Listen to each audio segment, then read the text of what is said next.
सब मदर्स ने, हाउसवाइफ ने अपना घर तो देखना होता है, वो आपकी रिस्पॉन्सिबिलिटी होती है कि आपने अपने बच्चों को, उनका खाना-पीना, अपने घर को क्लीनिंग, ऑर्गनाइज़ेशन और हर चीज़ और अपने डे को अच्छा और प्रोडक्टिव लेके चलना होता है। लेकिन उसके साथ-साथ ज़रूरी है कि हम कोई छोटा-मोटा कोई बिज़नेस भी करें। आप अल्लाह ताला का नाम लेके कोई भी बिज़नेस स्टार्ट करें, आपके पास कम पैसे हैं, आप मेहनत के साथ उसको स्टार्ट करें और बस उसकी की क्वालिटी पे आपने कॉम्प्रोमाइज़ नहीं करना।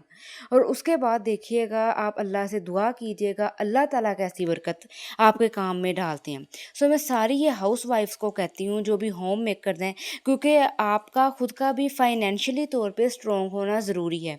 और ये जो ज़्यादा हाउसवाइफ्स क्या करती हैं, सिर्फ़ अपने हस्बैंड पे डिपेंड करती हैं और जब वो उनको पूरा खर्चा नहीं देते हैं जितना वो माँगती हैं, ठीक है? अब उन्होंने भी पूरा घर चलाना होता है, हस्बैंड ने भी, उन्होंने घर का ग्रोसरी करनी, उसके बाद बिजली के, सुई गैस के बिल। आपको पता है वैसे भी हमारे पाकिस्तान में कितने बिल और मतलब कैसे हालात चल रहे हैं फाइनेंशियली तौर पे भी। सो ज़रूरी है आपका भी फाइनेंशियली तौर पे इंडिपेंडेंट होना, ताकि आपकी भी जो की ज़रूरियात है आप उसको पूरा कर सकें, ना कि आप लड़ाई झगड़ा डालने के मुझे इतने पैसे दो। आपके बच्चों की कुछ ज़रूरतें हैं जो आप पूरा कर सकें।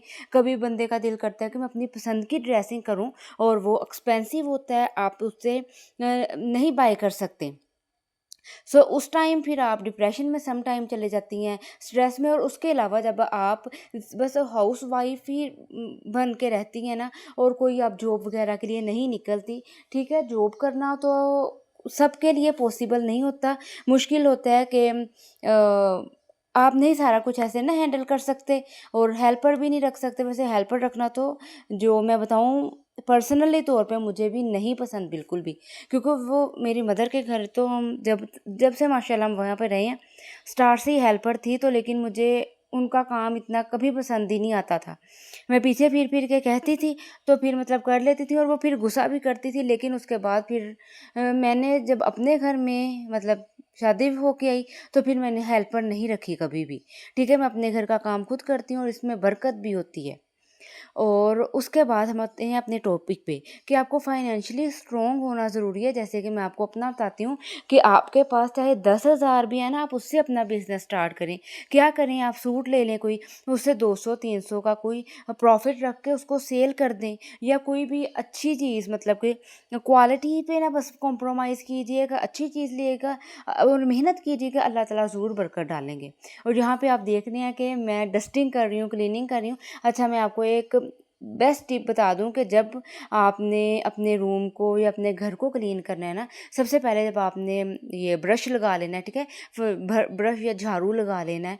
और उसके बाद आपने झाड़ू सबसे पहले जो आपने लगाना है ना, डीप लगाना है कि कोनों खुदरों से सारी मिट्टी और डस्ट सारा कुछ निकाल लाना है। और उसके बाद आपने अपने फर्नीचर की अच्छे से डस्टिंग करनी है। और फर्नीचर को कभी भी गीला कपड़ा नहीं लगाना, इससे आपके फर्नीचर की शाइनिंग ख़राब हो जाएगी।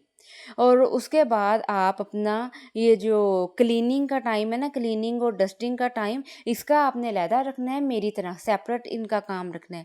और कुकिंग का सेपरेट। लेकिन जब आप फिर कुकिंग के साथ और फिर क्लीनिंग और डस्टिंग भी लेके चलते हैं ना, फिर वो बड़ा मैसी हो जाता है और आप थक जाते हैं, क्योंकि दोनों काम जो है मेहनत तलब है, ठीक है? क्लीनिंग भी और उसके बाद कुकिंग भी। अब मैं क्या करती हूँ कि जो मेरा, जैसे मैंने आपको बताया कि लॉन्ड्री या क्लीनिंग, दोनों में से एक काम मैंने सुबह में जल्दी कर लेना है और उसको बाद दोपहर में कुकिंग कर लेनी है। तो कुकिंग भी आपने अच्छे से करनी है, अच्छे से बना के। जैसे कि मैं चाहे एक चीज़ बनाती हूँ, ठीक है? एक हंडिया बनाती हूँ, लेकिन दिल लगा के अच्छे से बनाती हूँ ताकि आपके घर वाले खा लें, उसको पसंद आए। और उसके बाद आपने चादरें वगैरह जब सारा कुछ बिछा लेना है, उसके बाद फिर आपने एक बार झाड़ू लगाना है, क्योंकि डस्टिंग करने के बाद और फिर भी मिट्टी नीचे गिरती है। और उसके बाद आपने, ये नहीं है कि वो इतनी, अब तो स्वेटिंग होती है, उसके बाद खुद को स्मेल आने लग जाती है कि आप अपने बच्चों के पास से भी गुजरें तो वो भी कहें कि मम्मा से कितनी स्मेल आ रही है, और आपके घर वाले वो आपको देख के भागें। सो ऐसे नहीं करना। आपने अच्छे से शावर लेना है, फ्रेश होना है। और उसके बाद फिर आप अपना कोई भी जो बिज़नेस है ना, अब मैं तो अपने जो बिज़नेस का, मेरे हैंडबैग का काम है, या उसके अलावा रेडीमेड कपड़ों का माशाल्लाह काम है, तो अल्लाह ताला मेरे काम में भी बरकत डाले, ठीक है? और रेडीमेड जो कपड़ों का काम है वो इंशाल्लाह मैं आपके साथ ऑनलाइन ज़रूर शेयर करूँगी। तो अभी हमारे जो आर्टिकल है ना वो रेडी हो रहे हैं। मेरा भाई उस पे ज़्यादा मेहनत कर रहा है। तो छोटा माशाल्लाह आपने दुआ करनी है मेरे लिए, और मैं आप सबके लिए दुआ करती हूँ कि अल्लाह ताला आप सबके कामों में बरकत डाले। और अगर आप जॉब कर सकती हैं, आपके बच्चे बड़े हैं, आप वेल एजुकेटेड हैं, ठीक है, वेल एजुकेटेड हैं, तो आप ज़रूर कोई ना कोई जॉब भी कीजिए, और इस तरह आप खुद को बिज़ी भी रखती हैं और फिर आपको कोई स्ट्रेस भी नहीं होता। और 5 वक़्त नमाज़ आपने ज़रूर पढ़नी है, और वीडियो को लाइक शेयर ज़रूर कीजिएगा।